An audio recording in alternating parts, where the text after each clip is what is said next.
안녕하세요. 뉴미디어 캠퍼스입니다. 오늘 영상은 챗GPT 사용법 두 번째 시간, 챗GPT에게 더 정확한 답변을 받는 방법에 대해서 알아보실 건데요.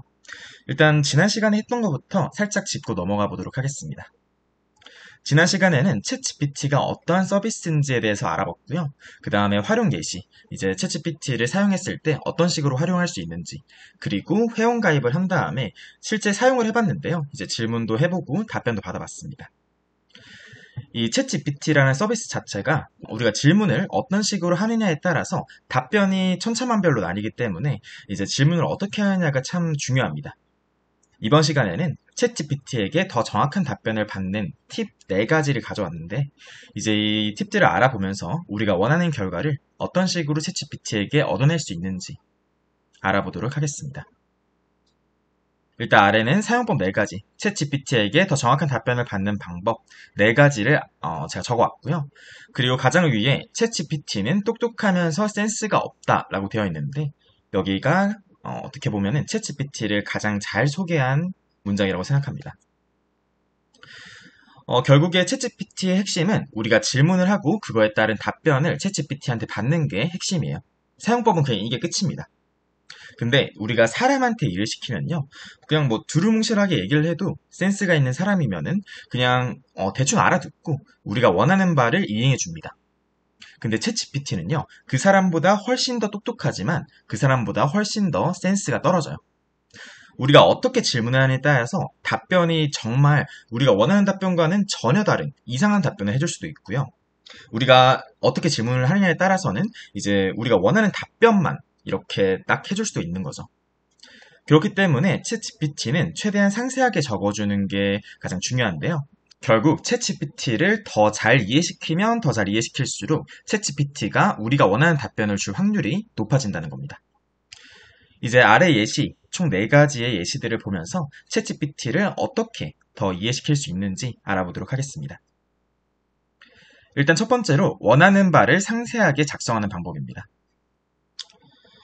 가령 우리가 챗GPT를 사용해서 블로그 포스팅에 어떤 식으로 적용을 할 수 있을까? 어떻게 하면 더 효율적으로 할 수 있을까? 이런 질문이 궁금하다면요. 제가 지금 처음에 질문한 것처럼 이런 식으로 질문을 해서는 안 됩니다. 제가 처음 질문한 게 챗GPT로 업무를 쉽게 하려면 어떻게 하면 돼? 라고 이렇게 질문하니까 챗GPT가 그에 따른 답변을 쭉 보내줍니다. 지식 및 정보 수집에도 사용할 수 있고요. 문서 작성 및 편집에도 사용할 수 있어요. 그리고 일정 관리 및 알림, 데이터 분석 및 리포트 생성, 업무 자동화에도 챗GPT를 사용할 수 있습니다. 업무를 쉽게 하려면. 근데 우리가 궁금한 건 이건 아니죠. 결은 비슷해요. 어쨌든 블로그 포스팅을 효율적으로 하는 게 업무를 쉽게 하는 거니까. 결은 비슷한데 이런 식으로 질문을 해버리게 되면 챗GPT는 딱 이것에 대해서만 답변을 해주게 됩니다. 그러니까 이런 경우에는 단순히 이렇게만 말할 게 아니라 어떤 업무에 적용할 건지를 말해주면 훨씬 더 좋은 결과를 받아볼 수 있습니다. 단순히 업무 쉽게 하려면 어떻게 하면 돼? 이게 아니라요. 챗GPT를 사용해 블로그 포스팅 작성을 더 효율적으로 하는 방법엔 어떤 게 있어? 라고 이렇게 말을 하니까 이제 여기에 대해서 답변을 해주는 거죠. 주제 및 목표 설정에 포스팅의 주제랑 포스팅의 목표, 그리고 포스팅의 조사 및 내용 수집, 그리고 구조화, 글의 포스팅에 이제 포스팅을 논리적으로 적을 수도 있고요. 그 다음 초안 작성도 가능합니다. 편집 및 수정 가능하고요. 이제 블로그 같은 경우에는 상위 노출이라는 개념이 있기 때문에 이 키워드를 어떤 식으로 삽입하는지 이런 것에도 도움을 줄 수 있습니다. 라고 챗GPT가 말을 해준 거예요. 챗GPT는요, 앞에서도 말씀드린 것처럼 정말 똑똑하기 때문에 우리가 한 질문에 대한 거의 모든 답을 할 수 있어요. 하지만 그만큼 똑똑하기 때문에 어떤 게 궁금한지 우리의 요청사항을 정확히 말하지 않으면 알고 있는 모든 경우의 수를 전부 알려주게 돼버리니까 우리가 원하는 답변만 받아보려면 첫 번째로 원하는 바를 상세하게 작성할 필요가 있습니다. 자, 그리고 두 번째 팁은 배경 정보 제공입니다. 우리가 만약에 같은 맥락이에요. 앞에서랑 같은 맥락으로 이제 배경 정보가 있다면 이것 역시 함께 챗GPT한테 주는 게 좋습니다. 단순히 블로그에 업로드할 주제는 어떤 게 있을까라고 이렇게 질문을 해버리면요. 여행도 좋고요. 뭐 건강과 피트니스도 좋고요. 요리 레시피, 뭐 자기계발, 문화와 예술 이런 거 다 좋아요 해가지고 이렇게 한 10개 정도로 챗GPT가 추천을 해주게 됩니다. 하지만 우리가 아무래도 사람이잖아요. 사람이면 어떤 주제에 관심이 있는지 관심 분야는 있을 거란 말이에요. 그렇기 때문에 이런 관심 분야 또 주제는 몇 개 정도로 추천받고 싶은지를 적으면 더 좋은 결과를 받을 수가 있습니다. 이제 아래에는 그런 것들을 적용해서 제가 질문을 한 건데 블로그에 업로드할 주제를 짜고 싶어 아래를 참고해서 10가지 정도로 짜죠. 일단 블로그 관리자는 2명이야. 그리고 관심 분야는 여행이랑 마케팅이고 타겟층은 20, 30대야. 이런 식으로 정보를 배경 정보를 주니까 여행 주제와 마케팅 주제, 저희가 관심 분야죠. 여행과 마케팅. 이 두 가지 주제에 대해 각각 5개씩, 총 10가지라고 했으니까 각각 5개씩 주게 됩니다. 여행 주제는 뭐 세계여행 버킷리스트, 혼자 여행하기. 그 마케팅 주제는 뭐 인플루언서, 마케팅의 힘, 디지털 마케팅 트렌드, 뭐 이런 것들. 이런 주제들을 챗GPT한테 더 추천을 받을 수가 있는 거죠. 질문이 아주 살짝만 바뀌었어요. 살짝만 바뀌었을 뿐인데 관심 있는 주제인 여행과 마케팅 분야에서 각각 5개의 주제를 뽑았습니다. 이런 식으로 배경 정보가 있다면 배경 정보를 함께 제공해 주는 것이 좋고요. 자, 그리고 세 번째로 챗GPT한테 역할과 조건을 정해줄 수도 있습니다. 예를 들어 블로그 포스팅을 작성한다고 할 때 네가 유명한 블로거라고 생각하고 1500자 정도의 롯데월드 포스팅을 작성해줘. 1500자 정도. 이것도 지금 조건이죠. 역할은 네가 유명한 블로거. 넌 유명한 블로거야. 이게 역할이고요. 1500자 정도의 롯데월드 포스팅. 이게 조건입니다. 이제 몇 자 정도로 적어달라고 하면 챗GPT는 그대로 적어줘요. 그렇기 때문에 아래를 보면 제목, 환상과 모험이 이루어진 롯데월드 탐방기. 서문, 안녕하세요 여러분. 오늘은 한국을 대표하는 대형 테마파크인 롯데월드에 대해 특별한 포스팅을 준비했습니다. 뭐 이런 식으로 나오게 되고요. 이런 식으로 역할과 조건을 준다면 더 좋은 결과물을 뽑을 수가 있습니다. 이제 더군다나 네이버 블로그에는 키워드가 필수적으로 포함이 되어 있어요. 포함이 되어야 해요. 그렇기 때문에 상위 노출을 노리려면 만약에 이런 키워드가 예를 들어 서울 밥집 뭐 이런 거예요. 그러면 서울 밥집이라는 키워드를 넣어서 1500자 정도로 적어줘. 이런 식으로도 적을 수 있습니다. 본문에 자연스럽게 포함해 달라고 하면은 포함을 해주니까 이런 것도 참고를 해보시면 좋을 것 같습니다. 자, 그리고 마지막으로 한 번에 한 가지 주제의 질문만 할 것이라고 되어 있는데 이 부분은 직접 보여드리는 게 좋을 것 같아요. 자, 챗GPT는요, 이제 같은 채팅 내에서라면 이전에 했던 말을 기억합니다. 지금 챗GPT가 있고 여기서 질문할 수 있죠. 뉴챗을 눌러서 새로운 채팅을 만들 수도 있고요.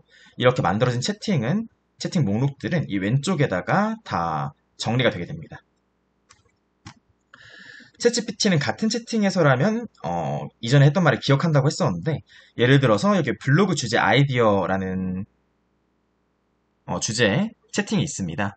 여기 상단에 보면은 블로그에 업로드할 주제는 어떤 게 있을까? 이거 아까 보신 거죠?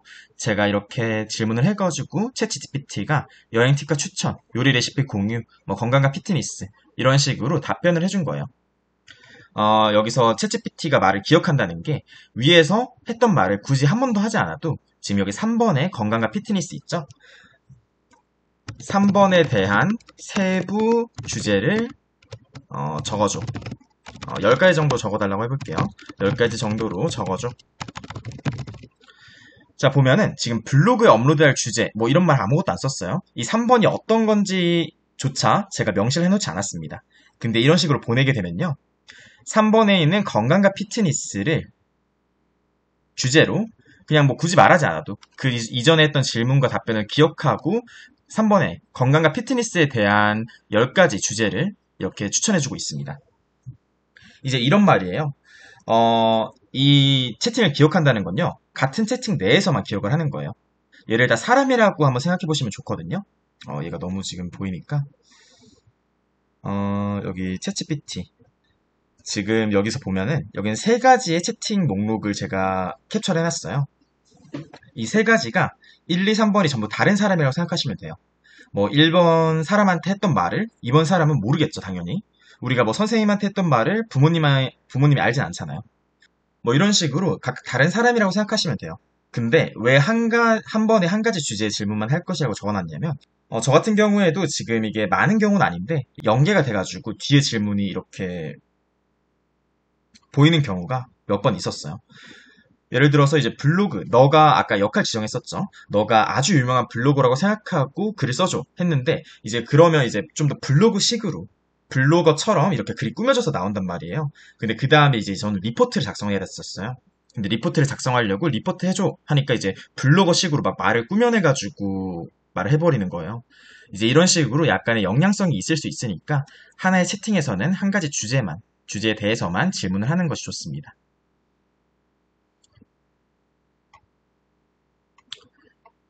네, 오늘은 챗GPT에게 더 정확한 답변을 받는 방법 4가지에 대해서 알아보셨어요.